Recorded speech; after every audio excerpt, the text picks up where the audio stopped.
Hello, everyone, and welcome to today's podcast. If you have been struggling with taking care of yourself and need to find a balance with taking care of yourself and taking care of others, our guest today is going to help us to figure that out. I would like to welcome on the show Miriam Subirana. She is a doctor in fine arts from the University of Barcelona. She's a coach, an author, and trainer in appreciative inquiry. She recently wrote the book, The Joy of Caring, which we are going to talk about today. And she shares her profession as a painter and writer with being a teacher of meditation and positive thinking. And for those of you who are watching this interview on Path 11 TV, you'll be able to see some of the beautiful paintings that she has behind her. She coordinates programs, projects, seminars, and travels. She performs retreats and is really trying to help people live their own identity and enjoy a fuller life. So, Miriam, welcome to the Path 11 podcast. Thank you. I'm very honored to be part of your podcast. Yeah, so you have done a lot of different things between your art and the lectures and being a writer. So I'd like you to give our audience a little bit more of a background of, a little synopsis of your life and what brought you to where you are today.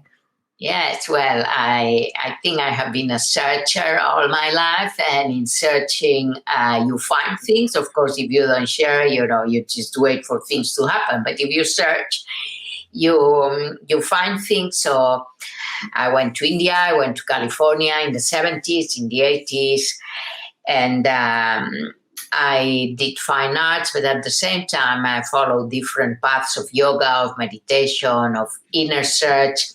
And then I came across Appreciative Inquiry, which is a method and a philosophy of life, which includes all the voices, centering yourself in what works, what is it that you want more of, what do you want to see growing in your life, and focusing the potential of what is and make it grow instead of focusing on what's not working, why it's not working, what's missing. So creating conversations from the language of abundance instead of from the language of scarcity and deficit base. And that took me to create a space of yes, we see, which is yes in English, we in French, and see in Spanish, Portuguese, Italian. So it's yes, yes, yes. But when we pronounce it in English, sounds yes, we see. So it's like, yes, we open our eyes and we see. And it's a space in which we combine emotional intelligence, creativity, values, spirituality, and coaching.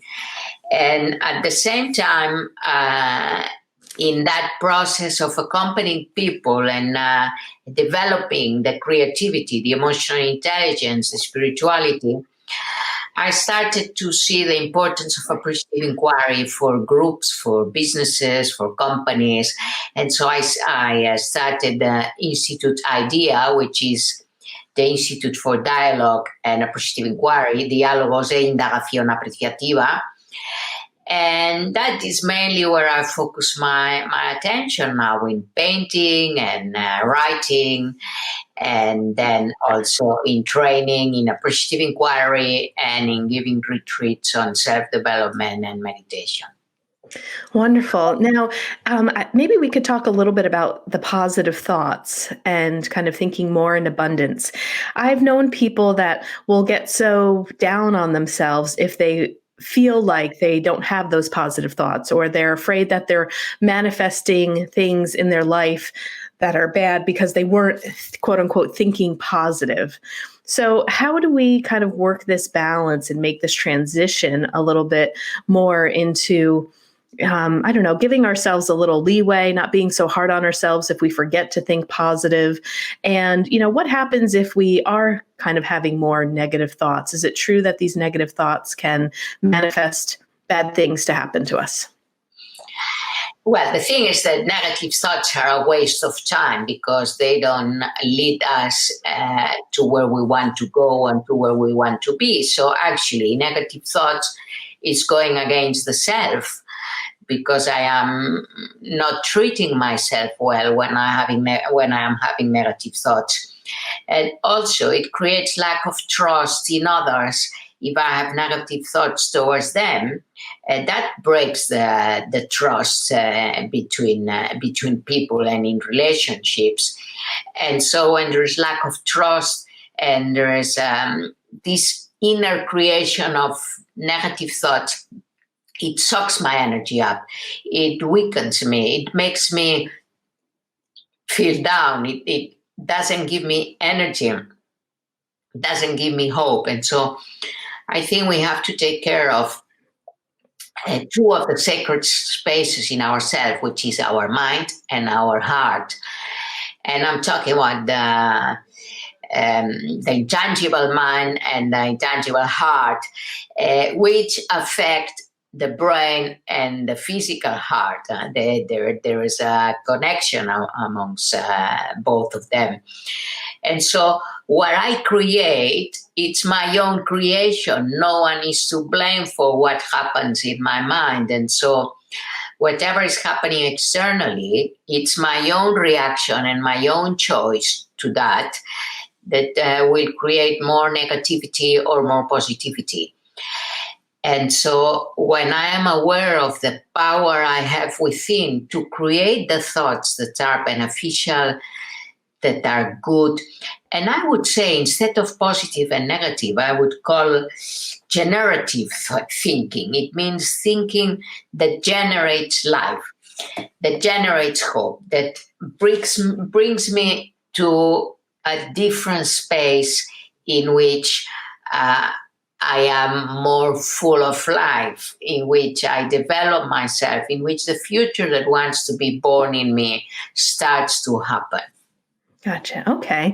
Now, I know that you're also an author of 10 books, right? You have written many books, but the book that we're going to focus more on today is your book called The Joy of Caring. And what I really loved about it was that you were really teaching people how you can care for yourself and care for others, but not feel depleted. And I think that that is such a big challenge. I mean, so many clients that I have that are moms, this is one of their biggest challenges. They are always trying to find the time to have self-care. They feel guilty when they take it. They can feel depleted because they feel like that they're taking care of everyone in their family and, have to play so many different roles. And you really kind of went into depth about how people can learn how to manage that and take care of themselves. So tell me a little bit about why you decided to write the book. And then if we can go into a little bit more of your explanation that you have in the book about how we have this better balance between self-care and caring for others. Thank you. That's very good. Well, I've been accompanying people for many years already. And one thing that repeatedly happens in different people is that they don't take good care of themselves from the perspective of being joyful about doing it. And they do it out of responsibility because otherwise their health is at risk. And so some people, they do sports, but they do it out of forcing themselves, treating themselves in a harsh way. And this is why actually I thought of the idea of the joy of caring. That means, okay, if you are going to care about yourself and if you are going to care more of yourself, then do it out of joy, out of the bliss, the joy of wanting to care about yourself and, of course, about others. So what really took me to write that book is to see that so many people, if they do care about themselves, they do it out of force or out of an imposed responsibility, like you are responsible to clean the house or to have the house clean, but you really don't feel like doing it and you don't feel any joy in doing that. And so you do it out of force, out of responsibility. So how can we shift that attitude and make it into an attitude of joyful doing what you choose to do, and do it out of a space of joy, out of a space of real care. Yeah. And in your book, I'm just pulling up something that I saved because I absolutely loved it. You also talk about that caring for ourselves also means that we have to have self-love. We have to begin to love ourselves. And when I initially thought that, and I thought about what my clients would say, they're usually like, okay, well, I don't even know if I love myself, and I don't even know how to love myself. It's the how. How do I begin to put myself first? And you have a great summation, and I'd like to read it. There's kind of a lot of points here, but I think it's really important. You have, in sum, caring for ourselves requires us to, and then there's a list. Stop pursuing the I have to. Stop making yourself suffer with questions that lead nowhere good. I love that one. Stop wanting to be someone you aren't. Exercise your will and perseverance.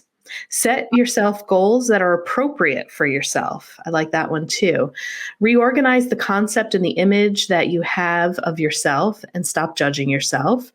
Develop a concept of yourself as a valuable and able person. Take care of your inner dialogue and what you say to yourself. Develop positive attitudes towards yourself. Look to the past for what can empower you for the present and the future. And I think many times we look to the past to think about what we did wrong or what we could have done better. So I thought that was a powerful statement. Look to the past for what can empower you for the present and the future. Manage your fear of pain. Look into it in the face. Find inner clarity. Write, paint, draw, and share. Cultivate your tendency towards self-realization. It's the deepest healing force. Accept yourself as an imperfect person. I love that one too. Perfectly imperfect. Give yourself permission to be yourself. Take off defensive masks. And maybe we can have you go a little more in depth on that one. Feel positivity through tuning into your vital core. And here's a big one, people. Don't allow toxic people or relationships to contaminate your inner space. Don't feed negative assumptions, and communicate with others as clearly as you can, and develop and apply systematic thinking.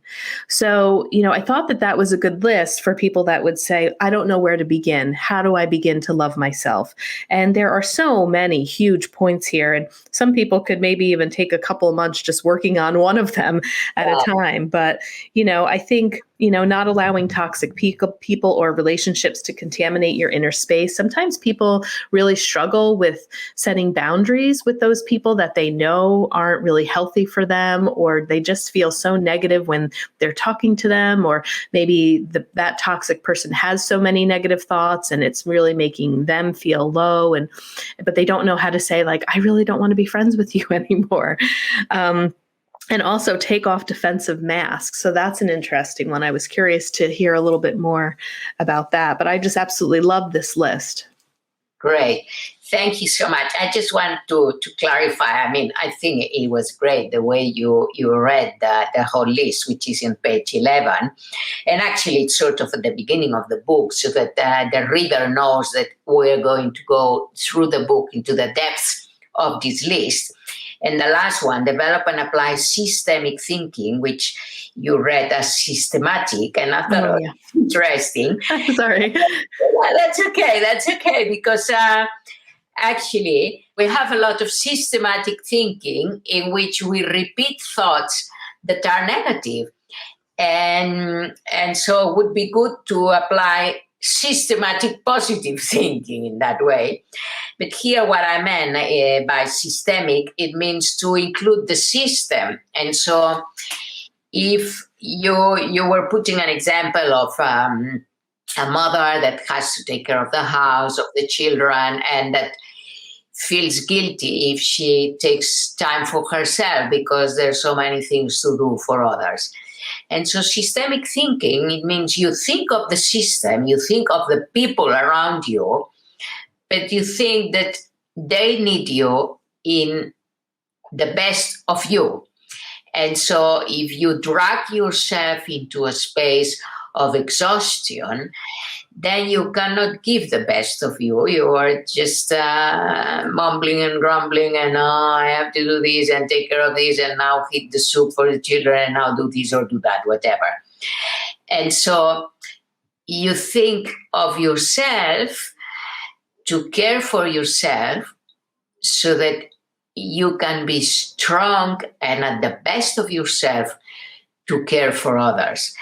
And this systemic thinking then takes you away of this guilty feeling, because you think that you care for yourself, not only for yourself, but to be better for others. For example, teachers that are constantly talking to others, teaching others, people that are working in hospitals nowadays, constantly caring for others and that are under pressure. So if they don't take a little bit of time for themselves to really quiet the self, in the sense of quiet the mind, calm yourself, if you don't recharge yourself, then there will be a point that there will be like what we call the burnout syndrome. You know, you are burnout. You can't cope anymore. It's too much. And so before getting into this too much, it's good to care for the self. And of course, this list that you read, which is in my first chapter of the book, is a list that has many different aspects. And the one of taking off this defensive masks, one of the unique things of my book is that I include the perspective of different philosophers, because from ancient Greece, philosophers have been talking to us about caring for the self, about the importance of self-care. And one of the philosophers, which is not from ancient Greece, but from recent times, Soren Kierkegaard, he was saying the major disgrace of people is that they want to be who they are not. And so they put on masks to be something and to strive to be something that you are not. And that is really exhausting. And finally, it creates deceit, because you are deceiving yourself by pretending to be who you are not. But what happens is that we are sold through movies and through the culture of an individualistic culture in which we live, that we have to be number one, we have to be skinny, we have to be beautiful, we have to be like this or like that. Otherwise, you are no one. And so you strive to be that which you are sold, you are told to be. And that creates a lot of inner tension, and it ends up in depression, actually. Yeah, so people really have to kind of sort through all of these messages that they're getting of who they're supposed to be, and really trying to find who they are, their inner selves, going within and creating the identity from within rather than from the external world and what is being shown to us.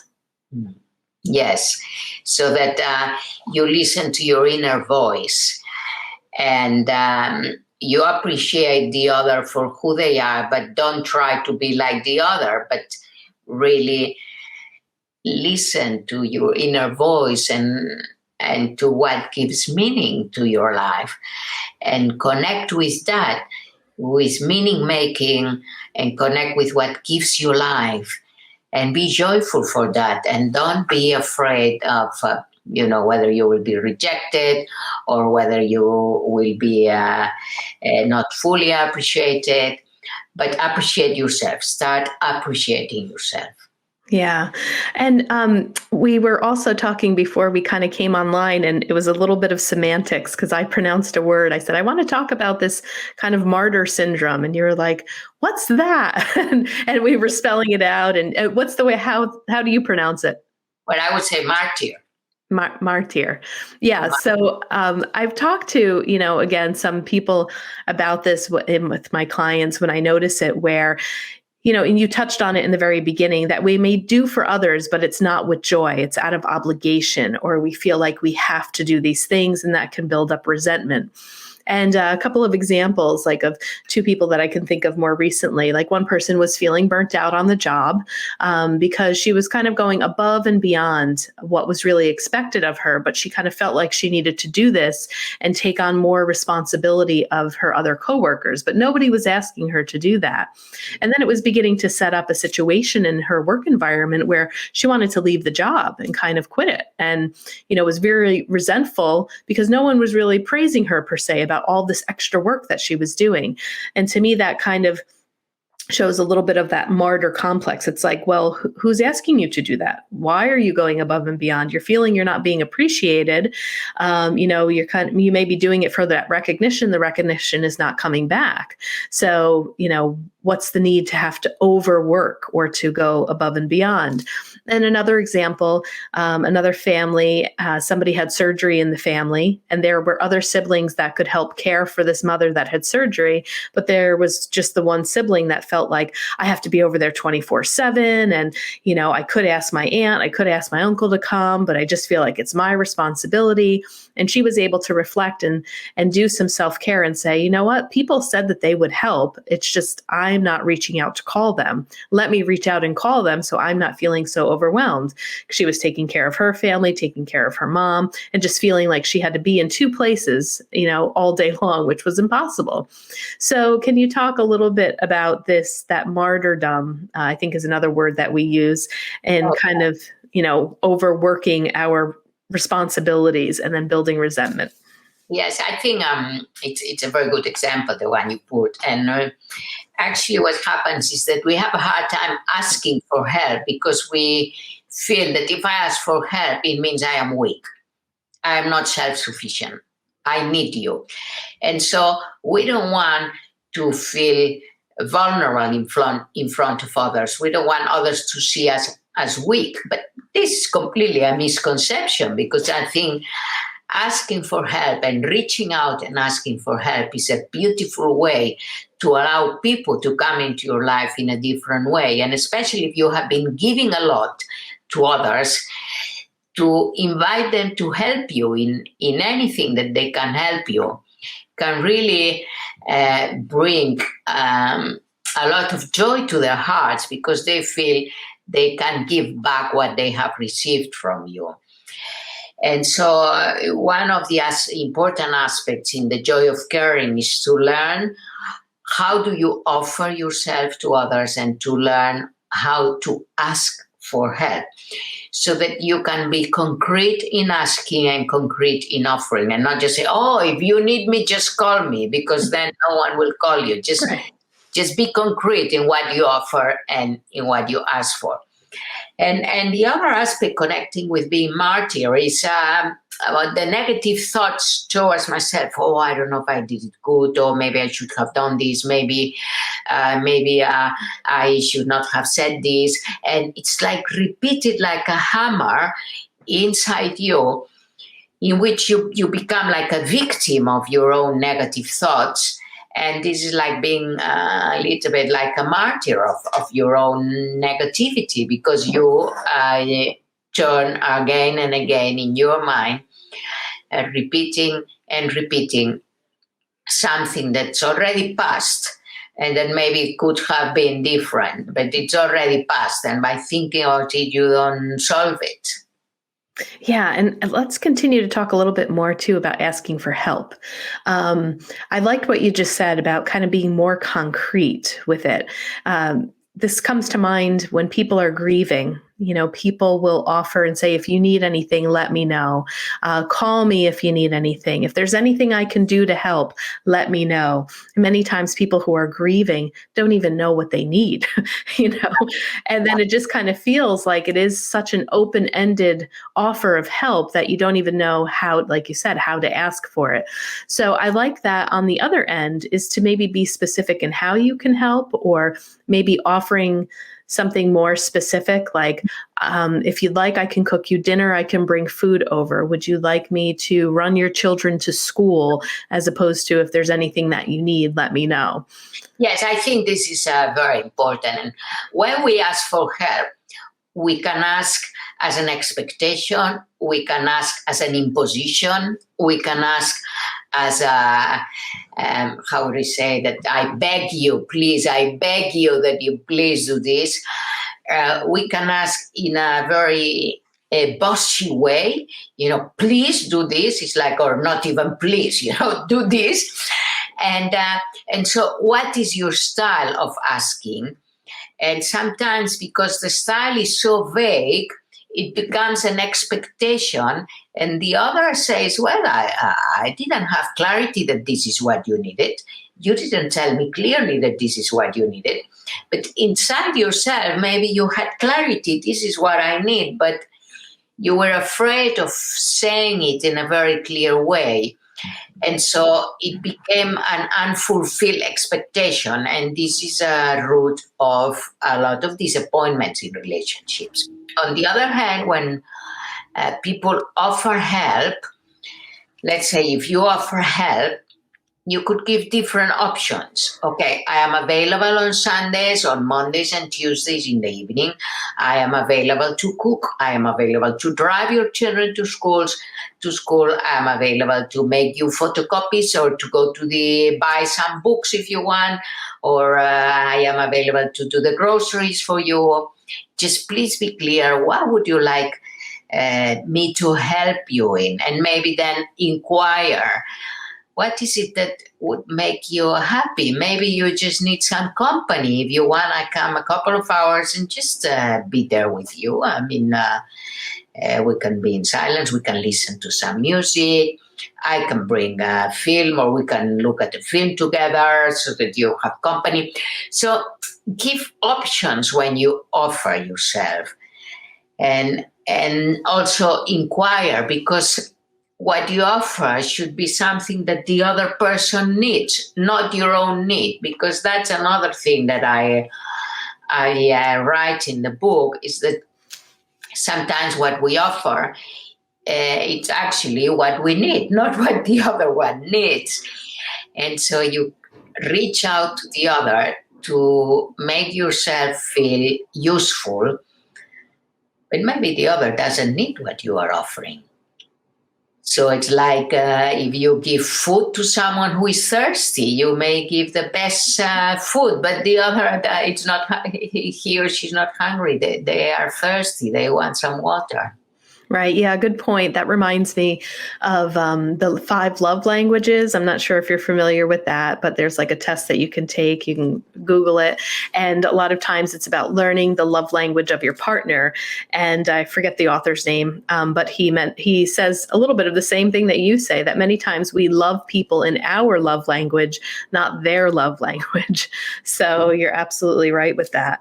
I wanted to also talk a little bit about in chapter 3, creativity, because clearly you have tapped into your creative self. You are an artist, and it seems like you really make that a priority. And I have met, so many people that have such musical talents, artistic talents. They would say, oh, I haven't drawn in so long, or I haven't written my poetry in years. And it's something that's within inside of them. And I feel like every time people tap into that creativity as adults, it makes us feel a little more childlike, I guess you can say. It brings out that joy and just that timelessness when we get into creativity. So can you talk a little bit more about the importance of creativity and allowing yourself to be more creative? I think this is a very good question. Thank you for asking it, because I find that many people feel frustrated because their creativity has been somehow suppressed or repressed, and they didn't pursue their creative self, actually. And there are now trainings on cooking and other things that you can do with your hands, even Lego, Lego playing for business managers, because they are too much in their heads. And so it's so important to do things with your hands and with your senses, and whether it's singing or drawing or painting or playing a musical instrument. Because when you allow your creative self to be expressed, when you unleash your creativity, you will feel more fulfilled. Many people feel they are not fully fulfilled because there's something missing in their lives. And And what is missing is not coming from outside, it's coming from within. It's allowing your creative self to blossom, to flourish, so that you don't need to think, oh, I have to become a number one artist, because that immediately blocks your creativity. Just express whatever comes from within and let it be. Yeah. Yeah. I love that. And I always have found that even for myself, when I do get back into my creative, either painting or jewelry making, or, learning to play the guitar, and, I have a lot of different things of creativity that I love. And when I'm in that, it's just like time flies and it feels so good and I'm happy. And just part of it says, I wish I could just do this all day long. So it does, I feel like it's kind of like medicine for the soul. It revives the soul, the spirit. It kind of peps it up a little bit. And I think you're right. It's really important to cultivate that right side of the brain. It's like, if we think about in terms of the brain, the left side is more of that analytical and we're thinking so much, and the right side of the brain can help us with the creativity. So I think it gives us a better brain balance too. Would you agree? Yes. It gives us more inspiration and brain balance for sure, but also we feel more open. It's like a life flows through us when we are creative, and we let go of things that have been stuck within, and we just let them go, and then there's more space for them new and for whatever wants to emerge, wants to be born in you to be born. Yeah. And now kind of moving a little bit towards one of your last chapters, and this is something I've been working on. Make peace with time and do less and achieve more. Oh my Yeah. gosh, this is a concept that, it's kind of like being still, sitting in stillness, doing nothing. And you hear all of the spiritual teachers basically say this, it's like when you do less and you find the stillness within, that is kind of like the key and the doorway into the universe and all the magic that it creates. And gosh, it's, how do we begin with that? Well, first is when you plan your day, create some spaces with nothing planned. It's like, don't plan at 9 o'clock. I will do this at 10, this at 11:30, this at 12, this, and everything one after the other, without space for interruptions, for the unexpected, for a little rest, for a little walk, for just staring out the window and looking at the sky. And I find that, nowadays more and more we have interruptions and things that we didn't plan that emerge. And if we have space in our agendas, then we don't live under pressure, because we have created the pressure ourselves in terms that we create agendas that are so full that then we are rushing from one place to another, and then we want to be effective with everything. So we feel under pressure, and I found that many people are under stress because of their relationship with time. And what I'm proposing as part of the joy of caring is take care of your agenda and leave spaces in which there's nothing. Let's say you have a meeting of 1 hour from 9 to 10, and then you have to have another meeting. So maybe make it at 11, not at 10, and give yourself 1 hour, or maybe at 10:30. Then you have space for an unexpected call from a friend or some mail that comes in you need to answer. So that you can have more space in your life, and then you are more focused, you are more relaxed, you have more energy to do what you have to do. And actually then you do less and you achieve more because you are not under stress. Yeah, I couldn't agree with you more. I really have been putting this to practice. And the shocking thing is I am still getting everything done, even though I am leaving that extra time and space and adding in even more meditation and really trying this practice of stillness and doing nothing. And it can be hard in the beginning because you kind of feel like, you said it perfectly, like this relationship with time, like I'm wasting time. I'm not being productive. There's such pressure to have to be productive all the time. And I'm learning I'm just as productive. And like you said, if not more, because my energy isn't depleted. I mean, there is a true like difference that happens when you allow that space, you slow down, kind of prioritize, like you said, with the agenda, instead of feeling like I have to get 15 things done. What are the top three? And spend the energy and just focusing on that. So I have really loved slowing down and making this time and space.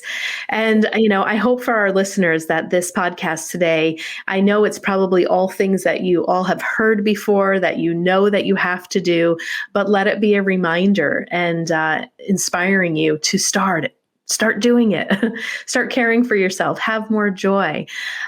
So Miriam, yes, thank you so much. And you can show us your book again. It's a beautiful cover. That's one of your paintings, isn't it? Of the flowers? Paintings, and well, we haven't talked about the subtitle, which is transforming difficulties into possibilities, and that's also part of the book. How difficulties that make you that are challenges and make you exhausted because you are fighting against something or you're struggling for something, and so transforming those difficulties into possibilities. And it's a book in which I give many practices that one can apply in their lives. And actually, you can get it from the book from the website of the publisher, which is obooks.com and johnhuntpublishing.com. And actually, it's also available in Amazon. So my best wishes so that this year you really experience the joy of caring. Yes. Thank you so much, Miriam. It was a pleasure to have you on the podcast. And thank you so much for this wonderful reminder of remembering that I need to care for myself and care for others. So you gave us some great tips today. Thank you so much. And it was a pleasure. Take care. Bye-bye.